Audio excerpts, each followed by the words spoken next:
we're tweeting right now. I'm not big on the beach, bro. I don't do that enough. It's good to get more sun like that.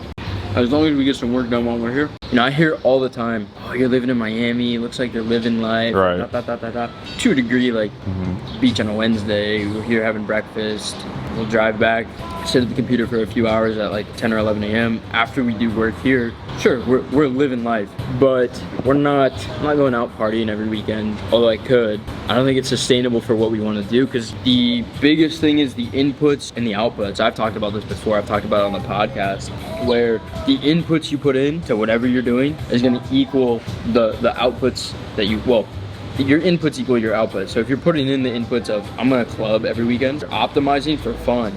You're not optimizing for cash flow, making money and building your business. And I think people misconstrue that a lot, where it's, oh, I gotta balance this, I gotta balance that. And in reality, I know for a fact, if you want to make it massively in this space, balance isn't a thing. You don't balance anything. You do the work that needs to get done, and then you can chill for a little bit. It's 24/7. It's always on. Doing this right now, we're at breakfast, but to a degree, this is work. We went to the beach and we got content, and we use that content for the stories on the IG pages. It's work. We're enjoying it at the same time, but it's work. So having that mindset, I think, coupled with consistency every day, day in, day out, pushing the needle in some regard, is what levels up your business and what gets you to the next level. When you have employees, you have rent to pay, you have employees to pay, you have software expenses to do, you have money that you need to invest, you have vendors relying on you, you have clients relying on you, you have people in our coaching relying on us. There's no time that we can just step back and slack, because we have too much accountability. We have too much going on to take a step back.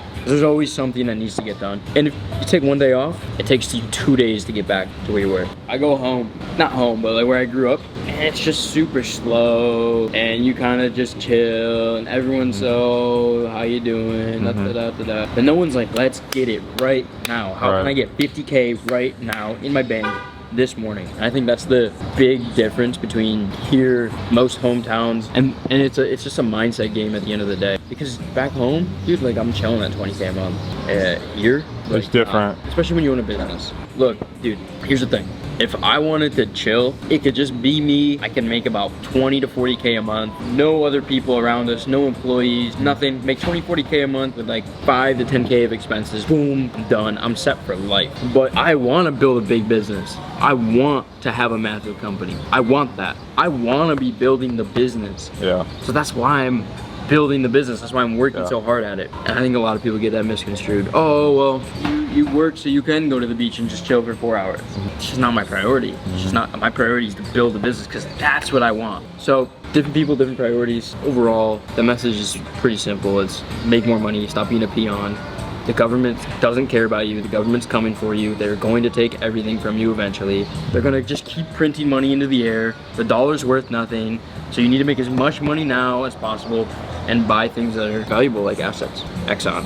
Look, bro, I own Exxon and Sun. Oil money. Oil. Hey. Migos ad-libs. Oil.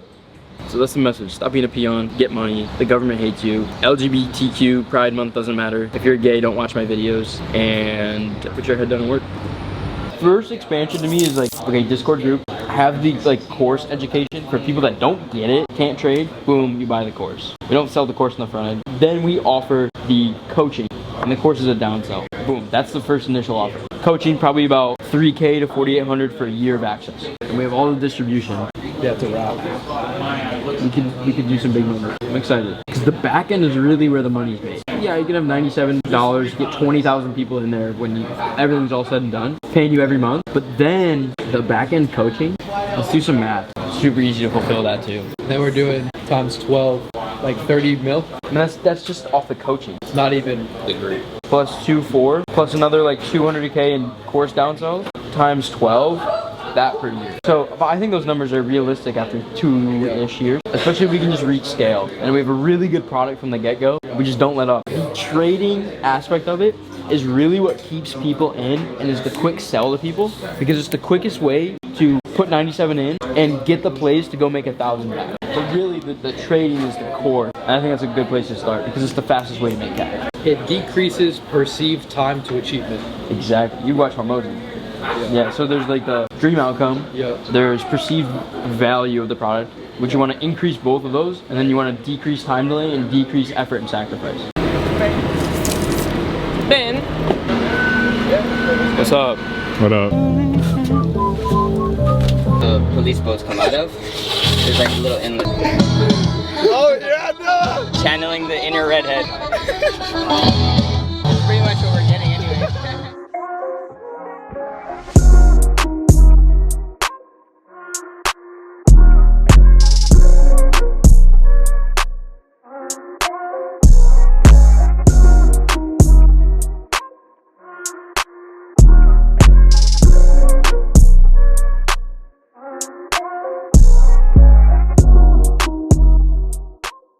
So, we're filming all this stuff. YouTube videos about to go up. We're about to get 2 done in a week, and I got sick.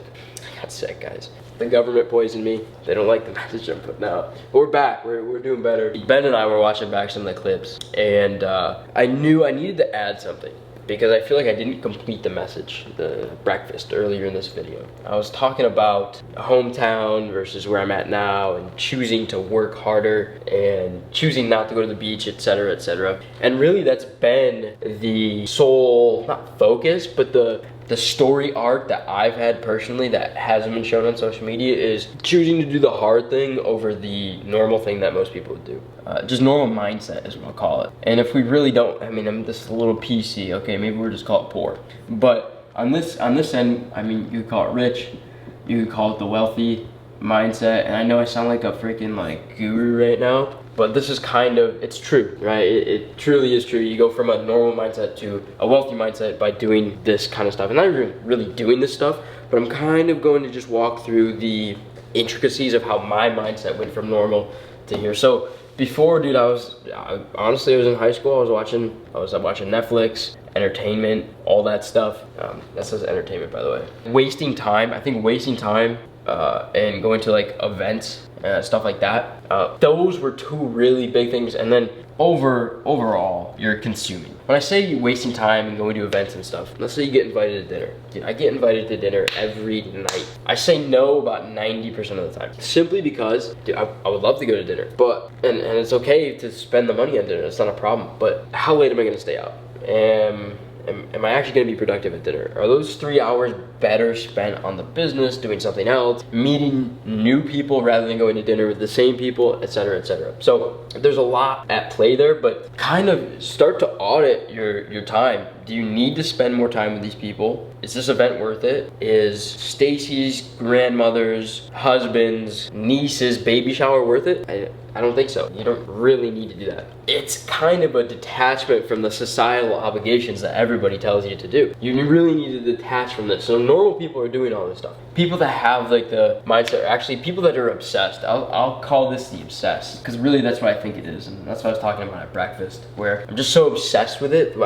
None of this other stuff you want to do. It doesn't matter what you could be obsessed with business, you could be obsessed with video games, you could be obsessed with anything. But if you're obsessed with something, you're going to just want to do that thing all the time, 24/7. You're probably going to be amazing at it. This is really about guarding your time. I would say that is the biggest thing, is you guard your time, and the majority of your time is spent doing the thing that you're actually obsessed with. That's what this mindset encompasses. And really, at the end of the day, if you want to sum it up into one word on both sides, this side is consuming and this side is producing. And it's consistently producing, it's consistently consuming. But it's okay to once in a while consume. For the majority of the time, you're building, you're producing things, consuming here and there. It's okay to get some entertainment here and there. It's okay to go to some events, right, when it's absolutely necessary, but you're guarding your time and you're only going to the things that are absolutely necessary and doing the things that are absolutely necessary and furthering the thing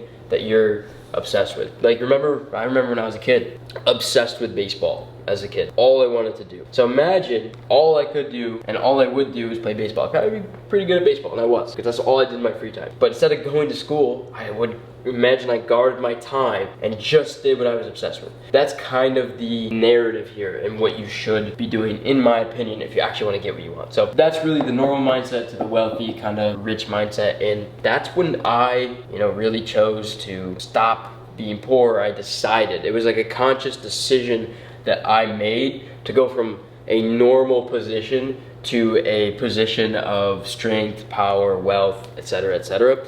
And if you actually want to get there, in my opinion, you have to consciously make the decision to leave this reality and enter this reality where you have control of your time and you're producing things and you're obsessed with what you're actually doing. So that finishes the message from breakfast. And I don't know if I'm gonna do too many more whiteboard videos. I think it's getting a little bit redundant. Obviously the topics are different. We're gonna keep the vlog stuff, we're gonna keep the lifestyle stuff, but we might do more sit down, etc. Or I have talked with Ben, our boy behind the camera here. Ladies, hit him up. He's a good looking guy. His dad's rich. He's got a trust fund and we pay him. So I don't know, throw your tag here somewhere, Ben.